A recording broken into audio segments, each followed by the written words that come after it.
Hello আসসালামু আলাইকুম guys. তো ফাইনালি এই দিনে তো ভোরে আমার রাতে পাসন দেখতে আসো এই বলে না আমি পাসন দেখ কাম করতে আসি, কারণ এই যে বৃষ্টি আইবো, এই বৃষ্টি আইবো দেখে এই যে পাট বুনছি।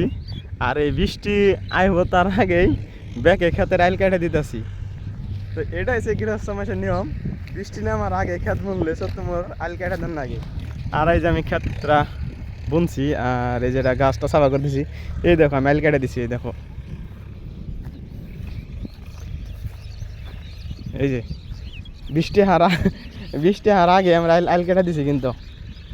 এই যে মানে বোনা হয়েছে তো, যত পানি আগে কোনা এবার কোনা দিয়ে এই যে খিল খেতে পারছে ভাই, কিন্তু বৃষ্টি নেমে গেছে গায়ে বর্তমান ফোড়া ফোড়া পড়তে আছে। আর এই যে ওই ক্ষেত্রে বুনছে কিন্তু হারাহারি করে লাশ টাস দিতেছে, মই দিতে আছে। বৃষ্টি এলো বেশি যদি বুনছে তাহলে দিবই।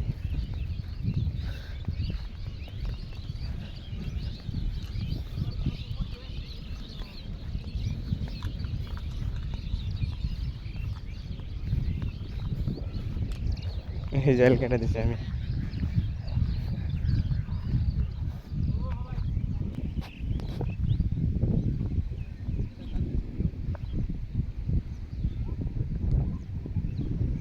বৃষ্টি আর আগ মুহূর্তে কিরকম হয় তার ভিউ এসে দেখাইতেছি। আর যে খালি খেত দেখতেছে সব বোনা হয়েছে, পাট বোনা হয়েছে। আর বৃষ্টি হবে দেখে এই যে ব্যাকে ওই জাইল কেটে দিতেছে। ওই যে